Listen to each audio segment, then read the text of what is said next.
give a warm Indianapolis welcome to Rickey Smiley.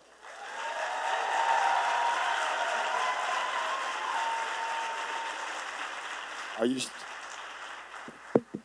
you sure, y'all? No. Yeah, I'm a comedian, y'all know. Mic check.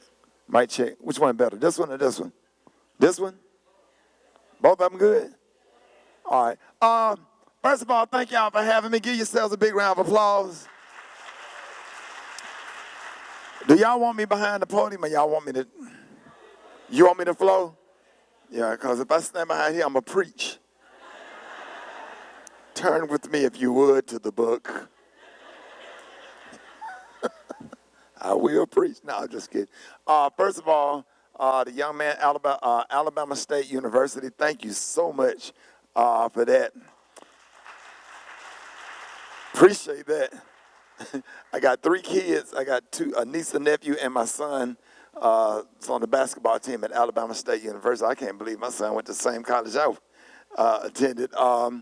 And big shout out to Omega Psi Phi Fraternity Incorporated. Thank y'all so much for that, bros. I really appreciate that. Yeah, always good to see some good bros, man. I really appreciate it. I almost brought me to tears, bro. I really, from the bottom of my heart, I really appreciate that. First of all, thank y'all for having me, giving honor to God, who's the head of my life. I thank him for his grace, his mercy, his blessings, waking me up this morning and on my right way. I got to, you know, I got to.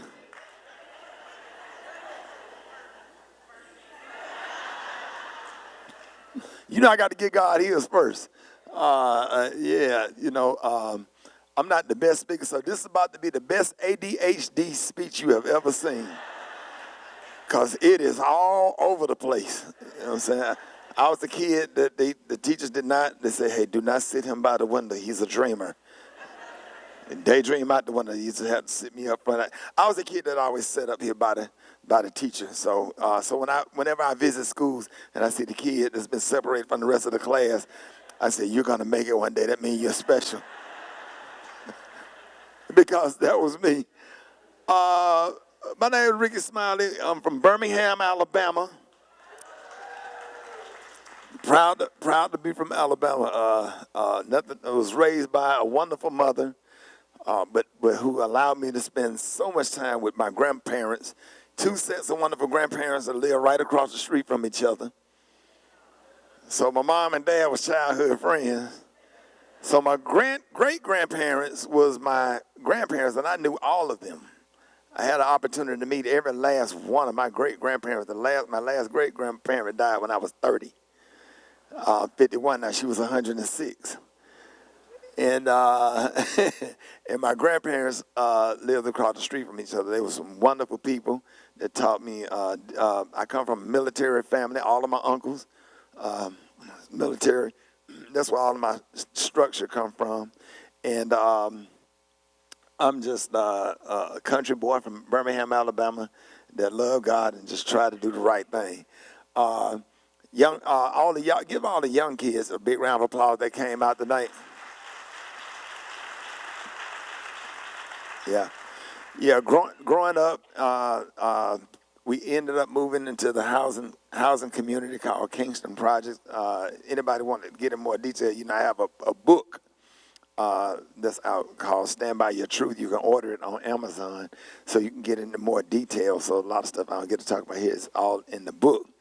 But growing up in the projects, living with my mom, and when the crack epidemic came out, I was forced into some real tight decision making when everybody around me was selling dope, selling drugs, gang banging, shooting, doing all of this stuff. And that's why I'm proud to be a grandfather. I'm 51 years old, I'm a grandfather. I'm proud to have my little 3-year-old grandson in the house with me to try to instill the same values in him that my granddad instilled in me. It's funny how I'm just going to talk. So I'm not a structured speaker, okay? I'm just going to be me, all right? That's the best I can do, all right? It's funny how God just kind of, what'd you say?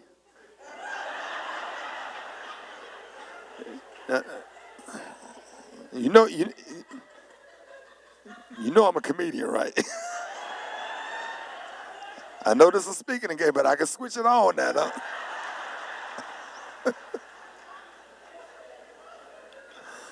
She said something smart over there.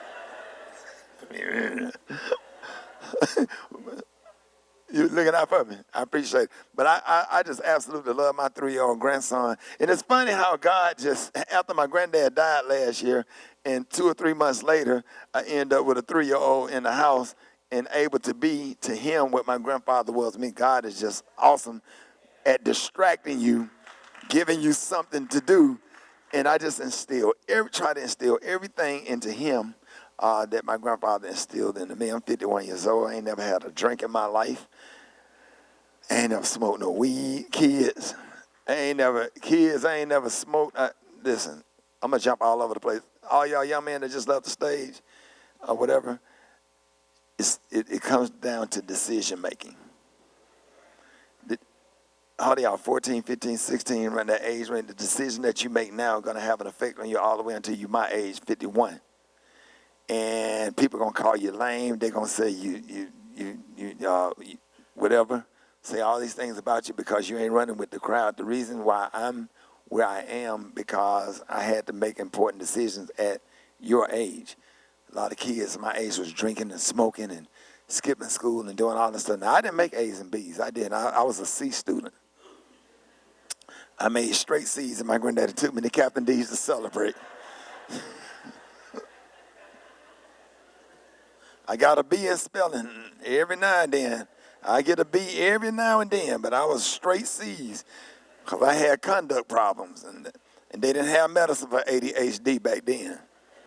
You know what I'm saying? Back then, it was like, go to the water fountain, come right back, go to the water fountain.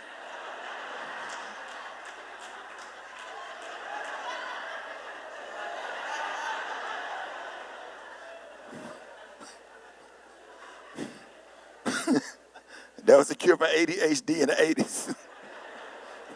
There wasn't no Adderall. But, man, times got real tough. And I think at the lowest point of my life, to see my mother go through everything that she went through, struggled with drugs. Because I'm telling y'all something that everybody thinking smoking weed is cool. Everybody that was smoking weed in the 70s, and everybody in here know what I'm talking about. Everybody that was smoking weed in the 70s was doing something else in the 80s because they started freebasing. And you saw the neighborhoods change, the communities change, the crack epidemic came out, and that affected us. I have one sister that had both of her kids before she graduated high school. And, to have my mama strung out on drugs, and I thank God that he saved her. She's 30 years clean and a minister now. So thank God for that. But my message to y'all, there's a lot of people that's just now getting their life on track, and they 51 and a half of their life is almost over for mistakes that they made when they were your age. You understand?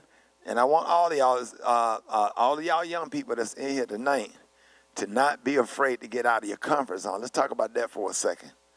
Do not be afraid to get out of your comfort zone.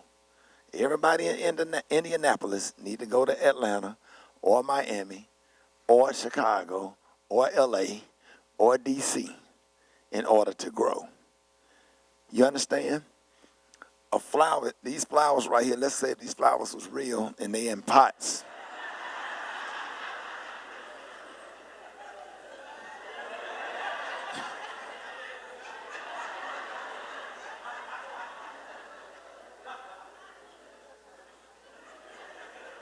Let's say this real. This real is in a pot. It's a real flower. How big you think it's going to get sitting in that pot? Because that pot is sitting in that kitchen or in that living room. And that flower is comfortable. It's being watered every day, right? Get a little perfect sunlight at the same time in the window, right? And that's you being in Indianapolis. Nothing against Indianapolis, because I had to leave Birmingham and go to Dallas. But when you take that plant out of there, out of that pot, and stick it down into the ground, it becomes a tree. You know why a tree's so big and so strong? Because it deals with the wind and the rain, the sun, the fall, ants, wasps, snakes, kids climbing on it, dogs using the bathroom on it, and everything else. But if you look on Google, you'll never see one of these plants, but you can sure see a tree if you look close enough. And one thing about a tree, you can't push it down. Can't walk up to it. You can see how I just pulled that up. But a tree, you can't push it down because it's grounded and it's been taken out of its comfort zone and put into the ground, and it has roots. And that's why it gets so big and so strong. And I'm saying all of that to just try to encourage somebody, man, get out of your comfort zone. Go way off to school where you can grow. Learn how to talk to people. Learn how to talk to people of other races and other ethnicities. And learn how to speak and have confidence. Hold your head up. Stick your chest out. You understand? I understand, wearing a hoodie is cool, but criminals have taken wearing hoodies and made that their outfit. And just because you can don't mean that you should.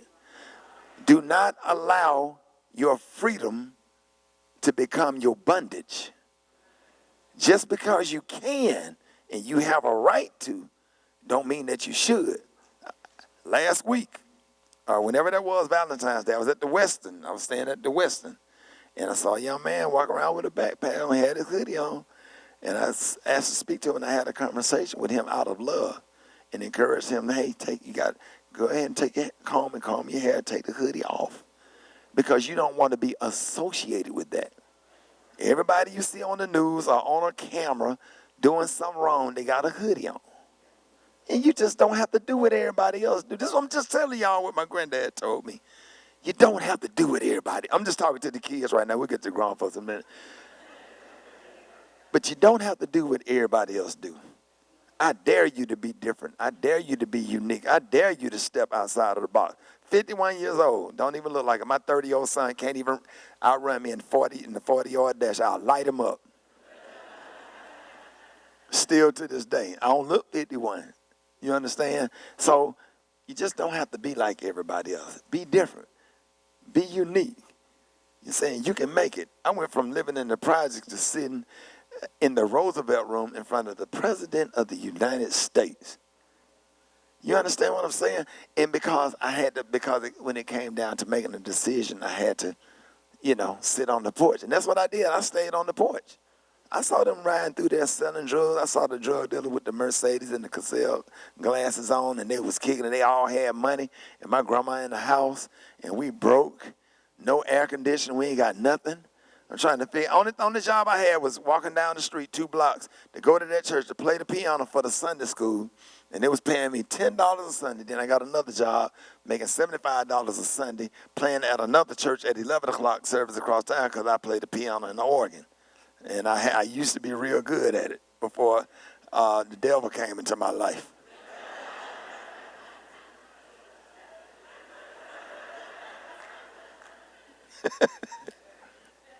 But I just want to say that to y'all.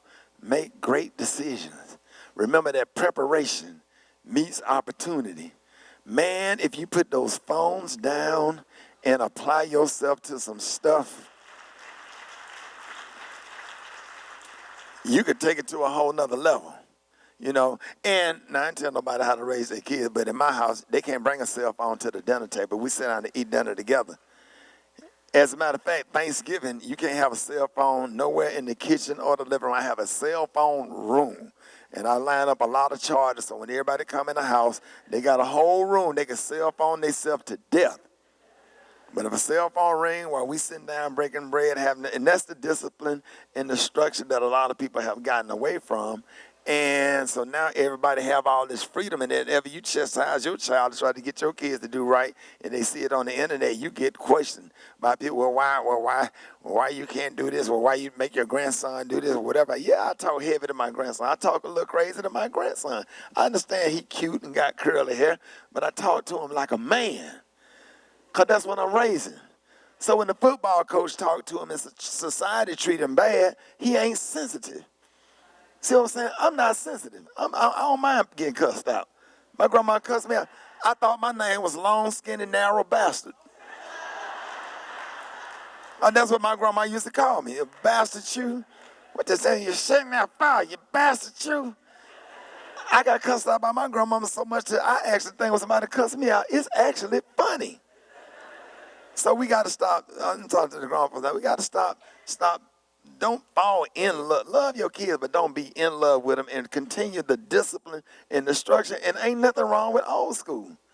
Can't let people come on TV and all these psychology shows and tell you that you can't chastise your child. How's it working then? When they took corporal punishment and different things out of school, and you checking other folks' kids, if Miss such and such said something to you down the street and told your mama, then you got another whipping when you got home if you didn't get one from her. And I don't think I turned out too bad. It worked for me because I needed it. I thank God for every whipping I got. My granddaddy used to just give me a look. You say my grandma would tear me up. But now you can't say nothing to nobody and took all your rights away. And then okay, that's a whole nother conversation.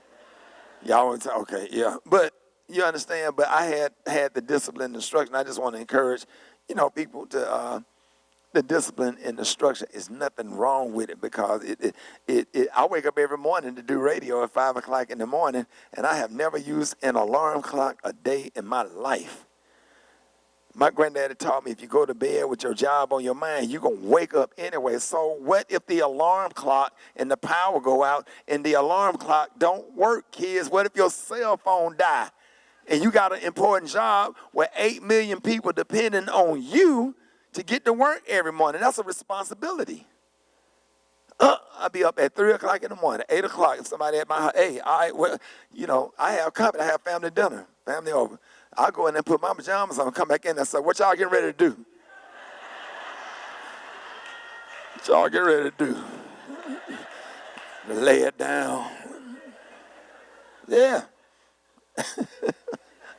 I do it all the time. I come running there with some pajamas on. What y'all getting ready to do? What y'all finna go for mom and them house, yo.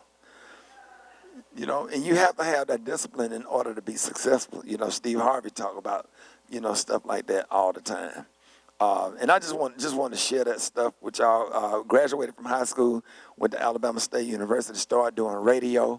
I was so dedicated to that. I don't even think Dion, one of the brothers up, is actually one of our bosses at one of our VPs of our company with our radio. Dion, you still here? Okay, yeah, Dion is here. Make sure I don't cuss. Yeah, but it's just so important. I was so dedicated and committed and wanted to be on the radio so bad, I drove 55 miles. Dion, you ever know about that? I ever tell you about that? I was on a local radio show. A new station just went up, WBHJ. WBHJ, Tuscaloosa, Birmingham, 95.7 Jams. I drove 55 miles to go be on a radio show for free every morning. 55 miles. I was married at the time. I would get up at 3 o'clock in the morning and drive from Birmingham to Tuscaloosa just to be on the radio. I did it for 6 months, Dion, for free. Mickey Johnson gave me the opportunity. Let me be on the Buck Wild Morning Show, Sammy Mack. Yeah. Huh? Yeah, that's who gave me my start in radio. Yeah, and I appreciate it. But remember, the Bible says, if you just be faithful over just a few things, I'll make you ruler over many. And I want y'all to know something. Man, when you doing your job and doing what you do and customers coming in your job, cussing you out, you dealing with attitude and everybody being mean to you or whatever, man, you got to put a smile on your face and smile when you don't feel like smiling. You got to be nice to people, man. Some people just going through stuff and hurt people. You don't know. You got to smile and do the job and be professional anyway, because at the end of the day, even when your boss don't appreciate you, God sit high and look low. And remember, everything we do is only a test. Are you ready for this? How you handling this? How you going to handle that lady? Man, we was doing radio in Dallas. Man, we was getting all kind of letters and emails. I had an account with 6 different funeral homes. Like I did. Like people couldn't bury their loved ones. And they was writing letters, and I was paying it, but they didn't know I was paying it. I just had an account with the funeral. I just paid the guy, pay him off every month or whatever, get my little money. You know, you sitting up here all for your kids living, and you got a mother, they got a 19-year-old son that died, and she just need a tombstone that's $600 or whatever. Man, you got to do it. Much is given, much is required. You don't have to tell her that you did it, because, you know, once you tell somebody you did something, then they turn into cats. Then they ask for something else, and that's when I get mad and cuss you out. See, you can't ask me for nothing. You can't go to the well twice. I'm a grandmama's baby. If I take a picture with you, don't ask me for a selfie. Because I'll look you dead in your face and say, no, I already took a picture with you. Now, what are you asking for something else for? See, it's stuff like that. My grandma taught me, you don't ask for something else. Somebody do anything for you, don't ever ask for something else. It's just ignorant. I'm sorry.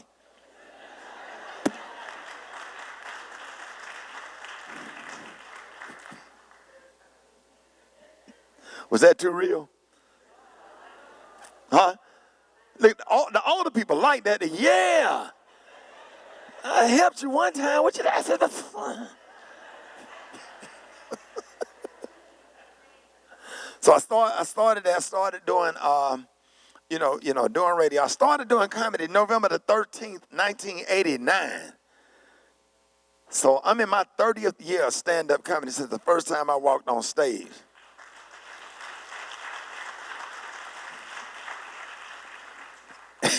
Experience matters. I'm on tour right now with Martin Lawrence. So, going up on stage, man, and I'm talking about I met some challenges. Oh, man. And I remember everything. Remember, if y'all don't remember nothing else of what I said tonight, everything is a test. Kids and older people, everybody in the back, everything is a test. Everything.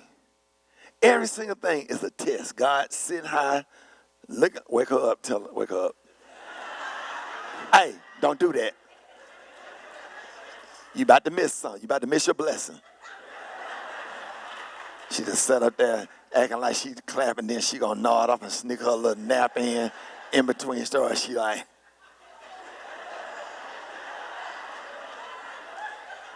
fall asleep again. She got her little nap in right quick. What was I saying? That ADHD.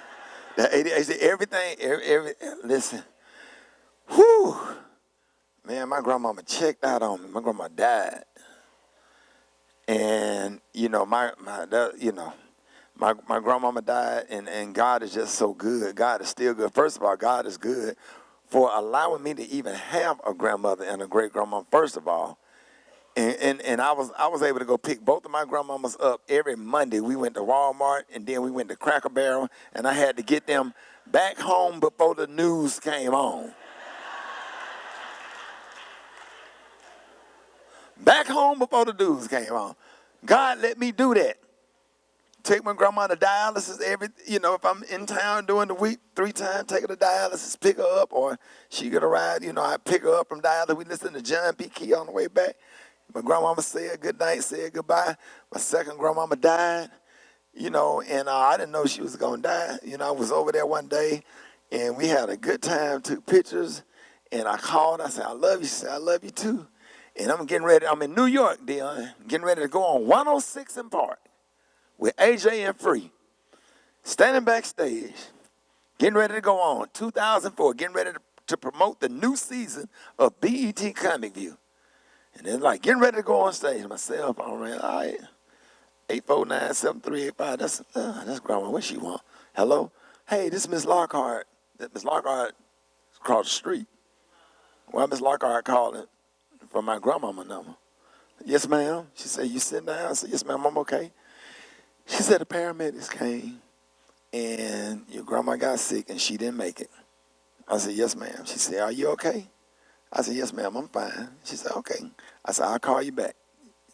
I hung up the phone. I had to let that go, and I had to focus. Because I'm getting ready to go on national television to promote the 2004 season of Comic View. Now, mind you, this grandmother that just died did not let me go to Big Mama funeral, her mother funeral, because I had an opportunity to open up for D.L. Hughley and Bernie Mac in Columbia, South Carolina. She said, Mama gone. You go down to the funeral home that Friday, but Saturday, if I see you in that church, we're going to have a problem. Do you understand me? I said, yes, ma'am. I jumped in my 79 Regal, and I drove all the way. No air conditioning. Faithful over a few things. No air conditioning. 5 hours from Birmingham through Atlanta, straight down 20 to Columbia, South Carolina, to open up a Bernie Mac and D.L. Hughley, who had just blew up at the time, for free, just for the opportunity. Miss Big Mama funeral. So I'm not saying, so all of that stuff, when my daddy died, I remember my granddaddy being there at the funeral, greeting people and shaking every single person's hand that walked in there and thanked them for coming. Just training. So I had to go up on stage, and I had to sit there. I had to take it. I had to suck it up. That was a punch in the chest. Somebody just called you and told you your best friend died, and you got to sit on national television, put a smile on your face, and promote BET's Comic View. And did it. And I had my son and my nephew with me. They had no idea what was going on, so I had to be calm and cool. I didn't tell them until we got to Cincinnati for our layover.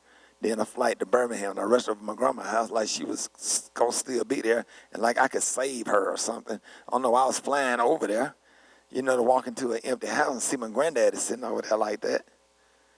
And then just a year ago, I'm getting ready to go on stage. Martin Lawrence introducing me in New Orleans. The Martin Lawrence Lit AF tour. It came here, but I went on that show because I was already booked at the Marat for Valentine's Day. So I didn't do that show with Martin Lawrence here in Indianapolis. And the same thing. Hey, just let you know, granddaddy passed. So, okay. All right, y'all coming to the stage. Y'all give it up for Rickey Smiley. Now I got to go on stage and tell jokes for 25 minutes. And my granddaddy just died, who raised me, who was everything to me. And I had to suck that stuff in. And sometimes, man, when you have situations like that, man, God look at it to see how you gonna handle this. What are you gonna do? You gonna start crying? What am I gonna do? Not do the show? Well, not go up on stage because my granddaddy died? Huh? How about their granddaddy died too? How about their mama died? How about their kids died? How about some of them bald-headed and lost all their hair from chemotherapy, and they sitting in the audience withering away? I can see it every time I perform. You can see your cancer patients. God give you a spirit of discernment. You see it all. You see it all. So you got to press on. You got to perform. That's what you trained to do. And I'm just saying all of that stuff. I don't know if this is a motive. I told you it was an ADHD. It's going to be all over the place. None of this stuff ain't going to, it's just good points all over the place. You take it home and put it together.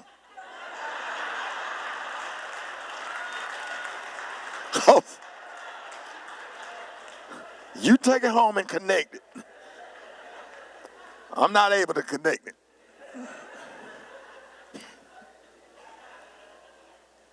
I just hope somebody got some strength and some motivation from this, understand that wherever you are and whatever you're doing, God sits high and look low, and he is watching you, and all of this stuff is only a test.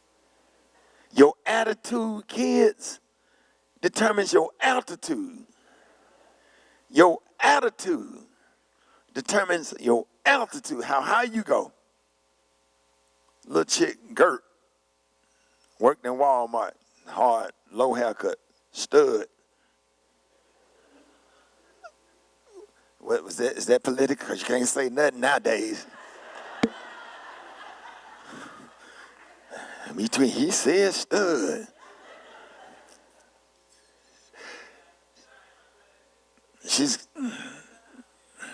She ain't all the way he, but you know, everybody dealing with that in their family. You know, it's 2020. Started mentoring her, had a good attitude. Every time I go on Walmart, she working the management position, she like, just cool. Ain't never got excited, ain't never freaked out. Oh my God, Rickey Smiley, hey, can I get a picture? Hey, sir, come over here. Yeah, Mr. Smiley, yeah, we'll take you. Hold on, stand right here. I'll open up this register. Boom, boom, boom, boom. So next time I went in there, same thing. She see me. boom, boom, boom, take care of me, get me in and out of that real nice. So I started talking to her. I said, hey, I said, how long you been working at Walmart? Sir, just always refer to me as sir. Never felt too familiar. Never got so comfortable with me that she would call me by my first name. Never asked for a picture. I said, I like her. I don't know what she got going on, but I said, how much money you got? She said, excuse me? I said, how much money you got? So you saving your money? Sir, I'm struggling right now, auntie borrowing money and everybody think. I said, okay. I said, call me. See my number, call me. Let's chop it up. So next time I went in there, probably a couple of months later, how much money you got? Oh, yeah, I keep it in my pocket, sir.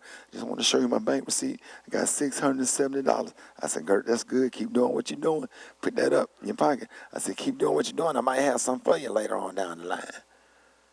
Kept on talking to her. Sir, you look at me smiling. Thank you for mentoring me. I got $2,000 some in my bank account. I'm doing good because I told her, I said, you don't give your money away. All these people around here, you working your butt off every day. Every time you get paid, they got their hands stuck out. I said, how many people came up here and bought you a sandwich for lunch? How many people came up here and bought you some Burger King or some McDonald's on lunch break? How many people that asked to use your car come up here and pick your car up and say, hey, Gert, since you let me use your car, I'm going to take your car and fill it up with gas and wash it. See, I was teaching her how to stop letting people use her, and she started listening. And I'm watching her bank account grow. And then I walked in there last time. I said, how your job going? It's going good. I'm hanging in there. I said, go ahead and put in your 2-week notice. I'm going to hire you. I said, you want to come work for me? She said, yes, sir. She worked for me for a few years and left me and went on to something bigger. But every now and then, she still drives me all over the country, because sometimes I have to have a driver because I don't like to fly too much no more. I like to drive. That drive to Chicago last week was the most beautiful drive I had ever. I was all on Facebook. I seen all them windmills. Oh, Lord. Boy. Oh, my God, man. Big women, and the wind was blowing, man. It looked like we was going straight into one of the windmills, and man, that thing was turning. It was so big. I was faced with like, oh my God, I'm so like I be getting excited about simple stuff. I'm talking about them windmills was turning like all on this side, and it looked like at some point, are we going straight for the windmill?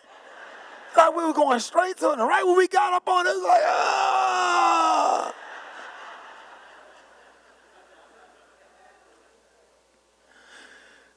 Giving young people opportunities, attitude, preparation meets opportunity, and doing that. I'm gonna shut up in a minute. Doing radio, doing stand-up comedy on the weekend because I decided to continue to be a comedian because the minute you stop being a comedian and only do radio, then you become an employee of the radio station. Because when you're a star, they'll treat you like one. When you're an employee, they'll treat you like one.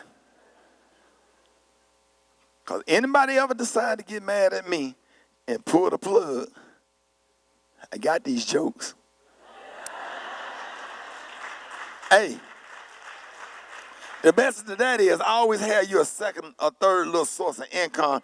Keep your little something on the side. You get them new bosses, you think they cool, and they act funny with you. Next thing you know, you don't have anything.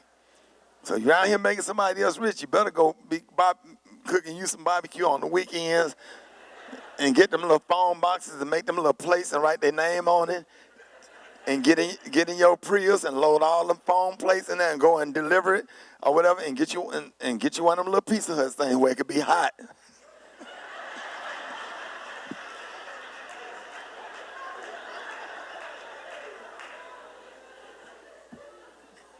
Keep your little extra. You understand? I mean, I don't know. I'm just testing out. I hadn't spoken in a long time. I do speak at high school and stuff, but maybe I might end up on the speaking circuit. I don't know. It's all over the place. I know I need to tie the stuff together, but I can't because I didn't take my medicine. But I wanted to share that behind all of that fame, man, it was a process. And I had to keep going, and it took some discipline and some structure and some good decision making. And it took being on my knees talking to God. And sometimes, man, God, man, when I was on the local radios, they started me off in Dallas, KBFB. And I said, the first thing I played, the first thing I did on the radio, the minute I went on radio, the first thing I did was honor God. There you go, God. Boom, 'cause God going to get his anyway. God know who to put in the right place where he can get his glory. The first record I played, no. We're not playing Montel Jordan. This is how we do it. Huh? Total praise. Right here. They know when I walk in there at the top of that playlist, it got to be something. We're going to honor God, and we're going to bring on Pastor Haynes. We're going to give people a good word to get their day started. Before you eat, you bless your food, don't you? Huh? Before I start this radio show, we're going to let people know who woke us up this morning. Right? God honors that. I'm not no preacher, and I mean, you might not believe in God. I do, or whatever, and I'm not just saying whatever your high being Buddha, whoever you serve, the golden calf, I don't know. But if you serve golden calf, you find a golden calf song. If you think the golden calf woke you up this morning, you find a golden calf song, and you make sure that you acknowledge the golden calf because the golden calf woke you up this morning.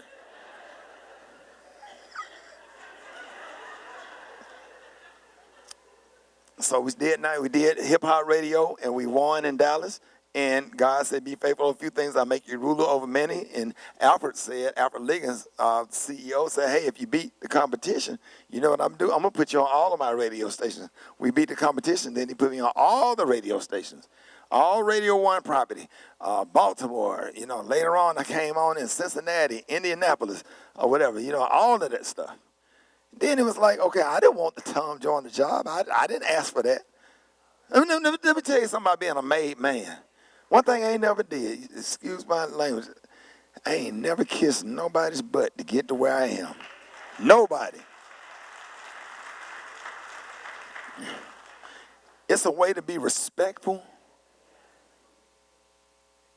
I'm a made man. I'm my granddaddy's son. I'm my granddaddy's grandson, Ernest Smiley. I'm a made man. And nobody gave me nothing. I didn't kiss nobody's butt to get to that. I didn't step on, and then I didn't step on nobody to get it. You understand? I have a good relationship with Miss Kathy Hughes, our founder. I text her all the time. We text every week, you know? Just talk about normal stuff. Get on the phone and we chop it up. Dion, for real. Talk to Alfred sometime. Very respectful relationship. Thank you for the opportunity. I really appreciate it. You understand? Kids, you walk in a room. Good morning. How are you today? Nice to meet you. See? Tell you what my granddaddy taught me. Learn how to shake hands. There's kids that don't even know how to shake hands. Y'all dap people up. It's a difference between dapping somebody up and shaking hands. Firm grip. Firm grip. Lock that elbow. Grip. Make that eye contact. Say your name with confidence. Rickey Smiley, nice to meet you. Step into it.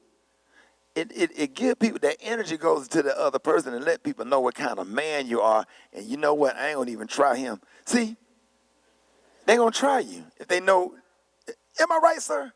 They're not going to try you. It's a certain way you grip, a certain way as women professionals, you introduce yourself. And I know in black folks, with us and our culture, sometimes we get a little too comfortable and too familiar with people on meeting them the first time, and I just don't allow it. I would set a boundary real quick. Everybody took a picture. What I do? Hey, how are you? Nice to meet you. Now, the older women, the older ladies that come to take pictures, or whatever, I was a little bit more sensitive or whatever, because you can't be hugging on everybody all the time. Everybody ain't your cousin.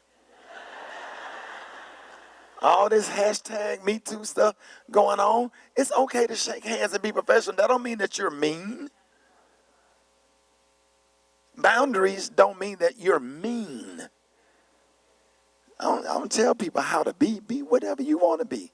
But when what you do have an effect on me, it's a conversation. And you have to have the honest conversation with people and set boundaries just where you can be happy. Everybody happy except you. You done Spread yourself thin. I told them today, I left the radio station, been up since 4, left the radio station, ran it, went home and packed, jumped on a plane, flew all the way to Dallas. They said, all right, when I got here, driving the car, Ricky, you going to do this, you going to do this. All right, then we're going to do this, then we're going to do this. Now it's 5 o'clock. I got to be in the lobby at 5:15. I'm getting in the hotel at 4:50. 4:50.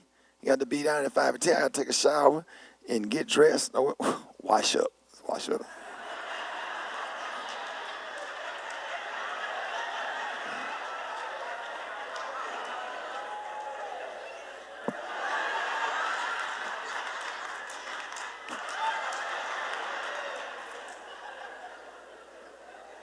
So when everybody got through telling me what I was going to do, what I told them was, what time am I going to sit down and have a meal? Oh, forgot about what you needed. Too busy thinking about what we needed. Yeah. What time am I going to eat? Well, what you want to eat? I don't care anything. Lady, they bought me 3 wings, 3 meatballs, 6 crackers, some grapes, 7 cheese squares, blackberries, strawberries, the little twisted curl macaroni noodles with the olives. And I promise you that was the best meal I had in 6 days. Because I don't know what they seasoned the wings with. The wings was fire, you heard me? I know it was some garlic powder in that. It was some garlic powder. Yeah, that she fired them wings. Them wings was fire. Everybody, raise your hand if you had them wings. Them wing was all right. Only thing we needed was some light bread and some hot sauce, but I won't complain. I blessed it, and that was my dinner for the day, and I'm thankful. So I don't know. Y'all homework assignment tonight is to go home and put all this together. Cause for all you educated people that's upset right now because my speech wasn't structured. That's why I get paid what I get paid, to be all over the place. But I thank God for the opportunity. I hope somebody got some insight and got some love out of this. I hope somebody learned something. I hope somebody made a decision to say, hey, I'm going to leave Indianapolis for a while, and I'm going to go in here and make a big name for myself and make a lot of money and then come back like I'm going back to Birmingham tomorrow to do some stuff in the community. You know what I'm saying? Go over here, go to Dallas and get your checkbook, get your money up, get your opportunity up, and then go back home and make a difference. And when you make a difference, man, sometimes, man, you have to do stuff from a distance, man. You ain't the same person. And don't let nobody rid you with guilt for being successful. All the homies, all the friends you graduated high school with. Hey, with God, you can't take, young people, you can't take everybody with you. What God has for you is for you. All right? Am I too long? You ready? You ready? No, it's up to you. You walk down here like Bob Barker. I know, right?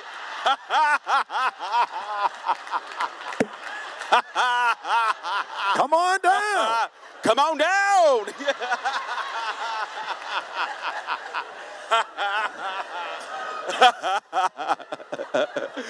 Y'all know what though? This is off the subject. When I get ready to do my Netflix special, have anybody ever shot a Netflix special in here? Not yet. Come on, be the first. Be the first. Think about it. This is a historical theater. Man, I would come in here and do a 1-hour Netflix special. Yeah.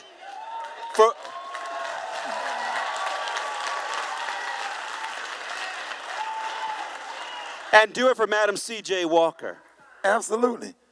Is Country Kitchen back open yet? That's all right. I'm going to wait till they open that up. So.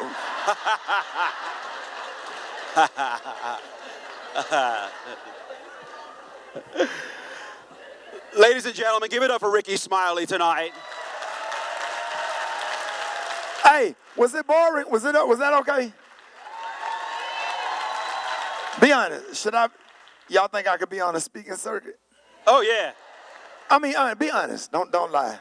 Let me tell you something, Mr. Smiley. Okay. I like an ADHD talk. You know why? Why? Because everybody has different lessons from different points of their life Right. that might apply, you might have gone through it at a different time that applies to your life later. You're like, oh, that was a lesson back then that I'm using now. Okay. And so it's nice to be able to pull from different parts of your life and learn and take the lesson from it. Right. So thank you for that. Okay. Hey, and I really want to thank y'all for the opportunity for allowing me to come and share. I don't get to do this, and I wish I could do more stuff like this where I just get a chance to talk instead of trying to be funny, having to perform all the time. I really appreciate the opportunity.